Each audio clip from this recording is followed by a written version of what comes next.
Picture a neighborhood grocery store on an ordinary Tuesday morning in 1955, the kind with a screen door that bangs shut behind you and a bell that announces every customer.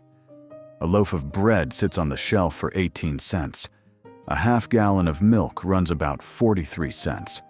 A dozen eggs will cost you 61 cents, and a pound of coffee, ground fresh behind the counter, comes to 93 cents. Step outside, and gasoline at the corner station is going for 23 cents a gallon. These numbers sound, to modern ears, almost like a fairy tale, a world where a family could seemingly buy groceries for pocket change.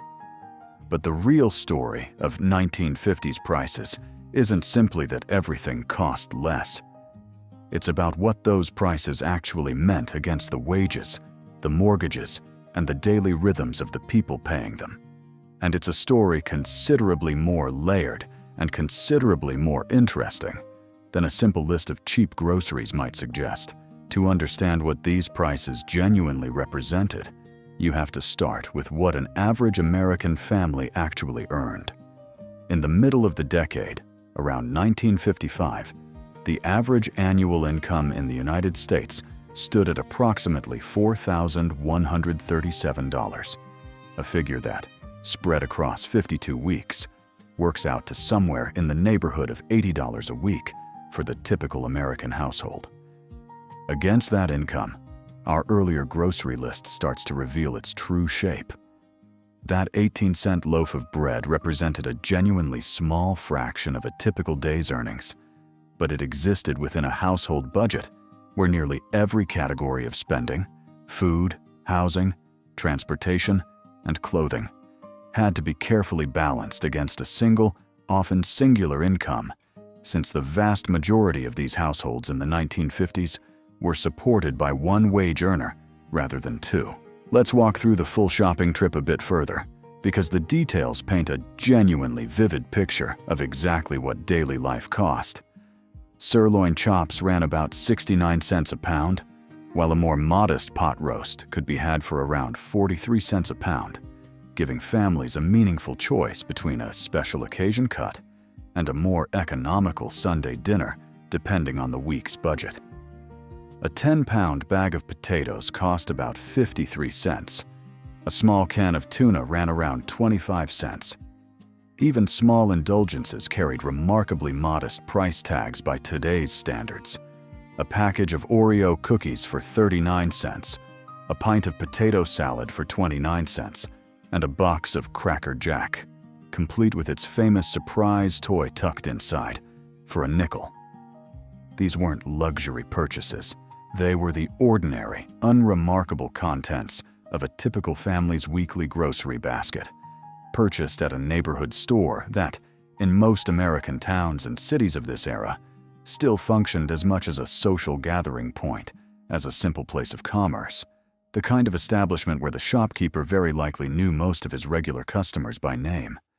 Beyond the grocery aisle, the era's bigger ticket purchases tell an even more revealing story about the actual financial reality facing the average American family. A new Ford automobile in the mid-1950s could be had for somewhere between $1,600 and just under $3,000, depending on the model and trim level a family selected, meaning a solidly middle-of-the-line new car represented, for a family earning that average annual income of just over $4,000, something in the neighborhood of 6 to 8 months of total household earnings. A genuinely significant purchase, but one that had become, over the course of the decade, dramatically more attainable to ordinary working families than it had been in prior generations. Housing told an even more dramatic version of this same story. The average price of a new American home in the mid-1950s ran around $22,000, a figure that, set against that same average household income, might sound completely unreachable at first glance, roughly 5 times a typical family's entire annual earnings.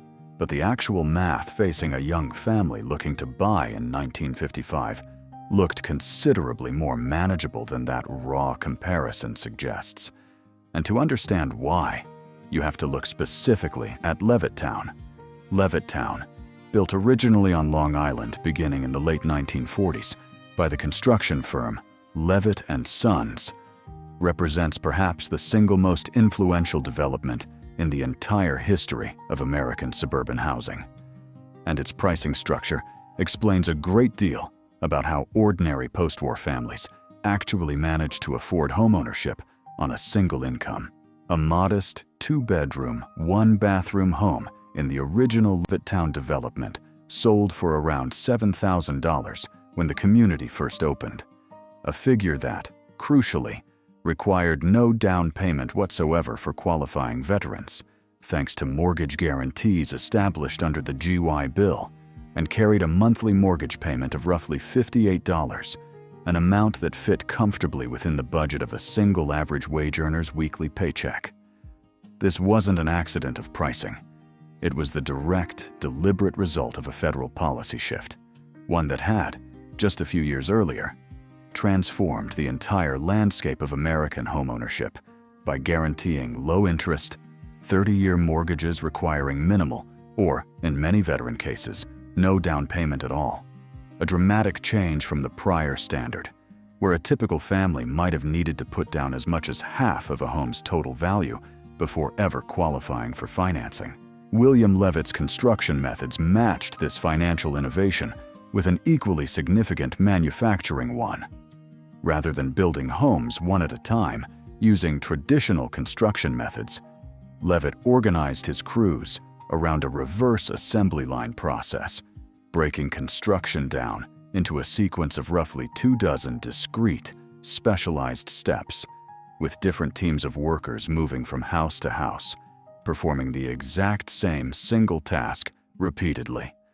Plumbing one day, framing the next, painting after that. An approach borrowed directly from the industrial manufacturing techniques that had powered American wartime production just a few years earlier. The results were remarkable by any historical standard. At the peak of construction, Levitt's crews were completing something in the range of 36 houses a day, a pace of residential construction that had simply never existed in American history before this specific moment, and one that made entire, fully developed communities of tract housing available to ordinary families at a genuinely unprecedented speed and scale. If you enjoy this kind of detailed, well-sourced look back at exactly how ordinary American life actually worked in decades past, subscribing genuinely helps us keep bringing you more of it. This new suburban landscape reshaped far more than simply where American families slept at night. It reorganized the entire daily rhythm of family life around the private automobile, the single-family home, and a rapidly expanding culture of nationally recognized brand names that increasingly defined what filled the shelves of that neighborhood store we started with. Many of the household names that would come to dominate American shopping for the following half-century either originated or achieved their first genuine mass-market breakthrough during precisely this post-war period. Tupperware, invented by chemist Earl Tupper in the previous decade, found its true commercial explosion specifically through the Tupperware home party model, developed and popularized during the 1950s, transforming plastic kitchen storage into both a household staple and, notably, one of the first significant direct sales business opportunities widely available to American women working from inside their own suburban homes. The television dinner, introduced commercially in the middle of the decade, arrived at precisely the right cultural moment, offering suburban families a complete, pre-portioned meal that could be prepared in a fraction of the time traditional cooking required, freeing up evening hours for exactly the activity its name promised, gathering as a family in front of the still novel and increasingly central household television set. The neighborhood grocery store itself was undergoing its own quiet transformation during these same years, gradually giving way to a newer, considerably larger retail format. The modern supermarket, offering vastly expanded selection, self-service shopping aisles, and the increasingly standardized, nationally branded products that were coming to define American consumer culture more broadly. Where a small-town shopkeeper of the prior generation might have stocked only a handful of regional or local brands, the 1950s supermarket increasingly offered families a suburban shopping experience built around the same nationally advertised products and often the very same store layouts. Whether that family happened to live in a suburb outside Boston, Dallas, or Los Angeles, a homogenization of the American retail experience that mirrored the broader homogenization already reshaping American residential architecture through developments like Levittown itself. It's worth pausing here to address directly something that the warm nostalgia surrounding this era sometimes glosses over. This remarkable expansion of affordable housing, consumer goods, and suburban comfort was not, in practice, equally available to all Americans. The original Levittown development, for all its genuine innovation in affordability and construction speed, maintained explicit, formal policies, excluding Black families from purchasing homes there, a discriminatory practice that was, in fact, common across the vast majority of similar suburban developments being built throughout the country during this same period, often reinforced directly through federal lending policies that made mortgage financing considerably harder to obtain in neighborhoods with any significant Black population. The remarkable affordability we've been describing, the modest mortgage payments, the accessible new car prices, the expanding consumer marketplace, represented a genuine and historically unprecedented improvement in living standards for a great many American families during this decade. But it was an improvement whose benefits were distributed along lines that excluded a substantial portion of the population from fully sharing in it, a complicating truth that belongs alongside any honest account of this era's undeniable prosperity. Returning to that neighborhood store one final time, it's worth reflecting on what these specific numbers, the 18-cent bread, the 23-cent gasoline, the $58 monthly mortgage payment, actually represent when placed alongside each other rather than viewed in isolation. They describe a genuinely specific economic moment in American history, one shaped by a combination of post-war industrial capacity operating at full strength, a federal government actively and deliberately subsidizing home ownership and education for millions of returning veterans, and a consumer culture just beginning its transformation into the recognizable, brand-driven supermarket and shopping center landscape that would come to define American retail for the following several decades.